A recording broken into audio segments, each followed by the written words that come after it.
Hello guys, Steve here, ShinRC, and I got this big wig and we're gonna build it. So let's get to it. Everything's ready on the table.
Alrighty, here she is. Check her out.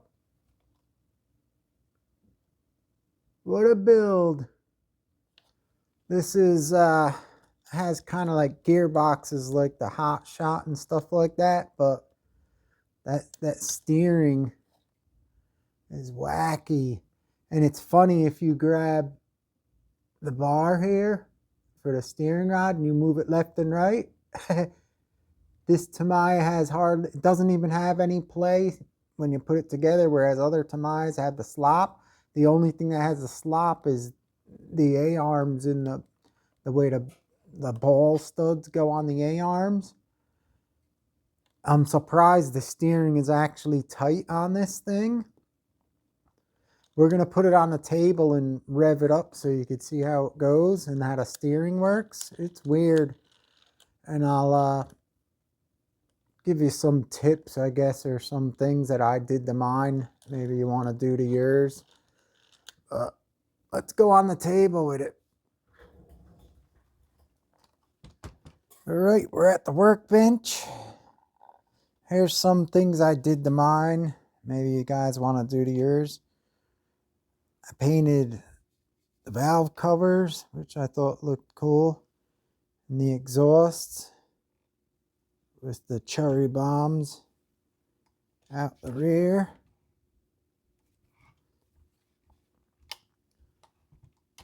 And also with the ESC, they give you that little switch. I just gooped mine right there so you could reach it and turn it on and off. What else did I do? The steering, I can't show you, but the steering, where the parts they say to put the grease on that yellow part and around the bottom outside edge of the plastic, not on the surface. I used the anti-wear grease so it would seal better. And you also got to put the anti-wear grease on the boots. That's good. And also what I do with all my Tamiyas is, you see these screws here that go in? Before you put them in, on the back of the head where it hits up against the plastic flush, I put a little dab of CA glue. So that way when you just bottom them out, they lock to the plastic where they're going onto. And that makes them not unscrew, because they always, a lot of times they unscrew. I also did that with these little, I don't know if these guys could see, the little screws there. I did that so they don't unscrew.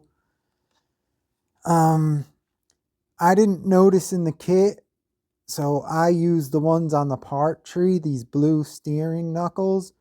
They give you an extra set in the bottom of the box, like laying around. I didn't know, so I cut them off the parts tree. These ones for the ball studs, they don't have threads in them, so it's hard to get them in there, but I did it.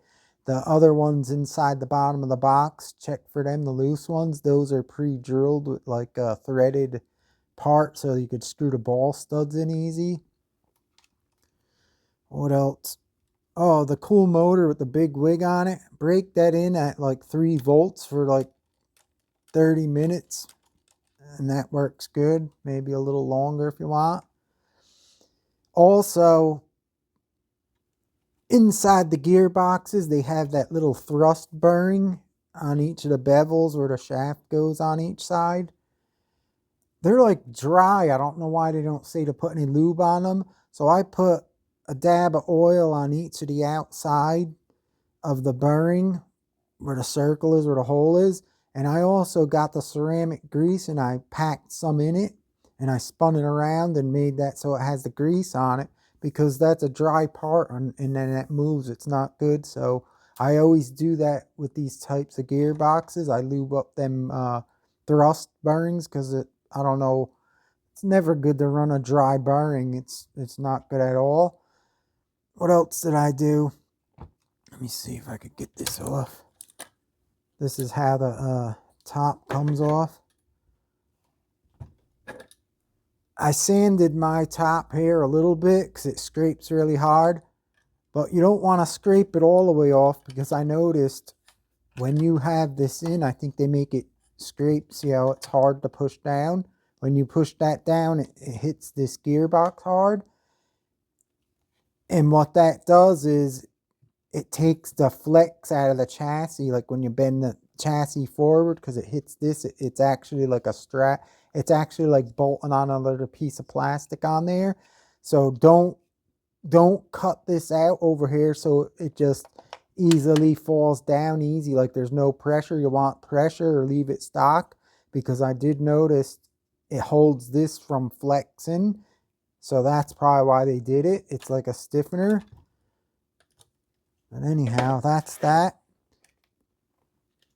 There's my ESC. And like I said, I just goop glued that down right there so you could turn it on and off from the side. What else?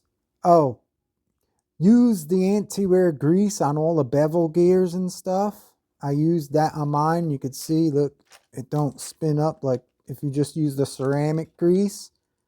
See how this acts like a ball diff that's filled, not a ball diff, like a filled diff with fluid, or a properly tuned ball diff anyhow. And I did that on the back also. The anti-wear grease, it makes it nice and smooth and gooey instead of just being open where you spin it's going to go zzz. It'll give you more traction. So that's what I did with that. I'm trying to think what else here. The shocks. Everyone makes fun of these plastic shocks, but obviously they're not as junk as everyone always says. I actually like these. These are like one of the best shocks. You put them together, they have no air in them the way they say to do it. They just don't push the shaft out after you push it up and let it go. They're so good. They're like perfect, these shocks. The way they do them, I don't know why. They just work. They're plastic, but they work and they never leak. I never had any leak. I like the shocks. You just gotta do what I did. You get the box, you cut like with an X-Acto knife, a little X, and you poke your finger through. That way you could put your shocks and stand them up after you fill them up and you get all the air out. Works like a charm. What else? I know I'm probably missing stuff in here. Let me see. I used the Robinson Racing steel gear in mine. I had a 16 tooth, so I put that in. It's supposed to, it says you could use 15 is what comes with it, and then a smaller one. And then you could go 16 and 17. So I had that 16, so I dropped it in. And it's all right. I guess it'll be good to go. She's ready to run now. I just got to do the body. I just got to do the body up. I'm waiting for my paint.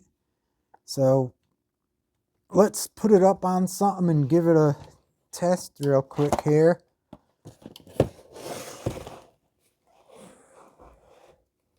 That should be good enough. Let me turn on my radio. Look at this. You can see it. It says BIGWIG. All right, see the battery goes right in. Just like that. I left my switch on. I think I did. Oh, maybe I didn't. There it is. Now let's give it a rev up. This is only on a 6-cell NIM. I'm going to run this on a 2S LiPo. I know the steel pinion gears ain't as smooth as the stock aluminum ones for some reason, but I always use them. They never fail. They always work good. These gearboxes always make a loud noise sometimes. They have to break in.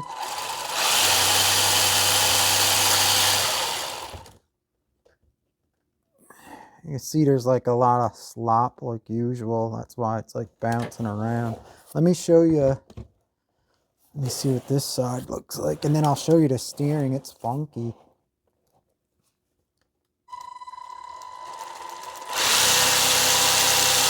Seems pretty good. Let's check out the steering. It's weird.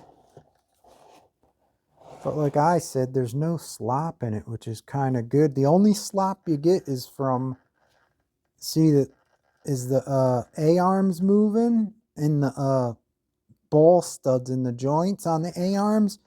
The servo saver in the rack and pinion, whatever they have here, it don't move, so it's actually tighter than most of them. I set my radio to 100% throttle and I put it on 150. For some reason, this don't have a lot of steering.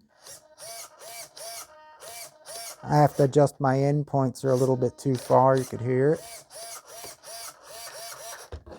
Let me show you. I could get it up like that and show you.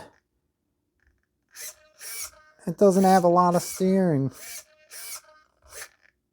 So we'll have to see how it runs. But it's a funky system in the front. And I don't know what I did, if I have any more tips. I forgot what I did with this thing. I always say, oh, I'll remember them tips and I'll tell them, but I forget. The foam. Yeah, this foam. The foam, when you cut these out, these foams, just make one and stick it on the other piece of foam, cut it, stick it on the other foam, cut it, so you don't have to keep cutting individual ones. You could just lay it on top and cut it. So that'll be easier than just cutting a million of them. Anything else here? I'm trying to think. No, I don't know. It's all good to go. Let me know what you think. I think it looks nice looking. I just got to do the body now, like I said, and I'm waiting for that paint. Oh, here's one thing you got to do. The servo, when it goes in there, make sure your servo is nice and flat and not tilted, because it'll cock the rack system and make it not smooth. It'll bind in the square shape it's in. You want your servo perfectly flat so it stays flat, everything, and runs smooth. That's a tip there. I knew I had others, but can't remember them. Sorry, guys. Anyhow, that's it. Let me know what you think about it. I think it looks cool with the motor on there. I don't know why a lot of people don't paint them up, but I did. I think it looks awesome. And I'm waiting on my paint, and then I'll do a paint video for you guys. I don't know what I'm going to do. I have to wait for the paint to get here. I'm going to go something totally different than box art. I hope it works. It's 2 colors I'm picking out. And try to do something like I always do, something weird. I hope you enjoy it, and I hope it works out for me. I hate when a paint job will fail, but I don't know. This is going to be a fun one. I hope it works. Anyhow, guys, I hope you enjoyed the build video. This is a neat car. If you don't have one, it's weird chassis design and everything. It's good to have something like this. It's totally different. Anyhow, stay tuned for my paint job video. I'm waiting for the airbrush paints, and I'll get to do that and do the video. I don't know how long it'll take, 'cause like I said, waiting for the mail. Alright guys, thanks for watching. Appreciate y'all. And I'll see you next time. Later guys, with the big wig. Beauty.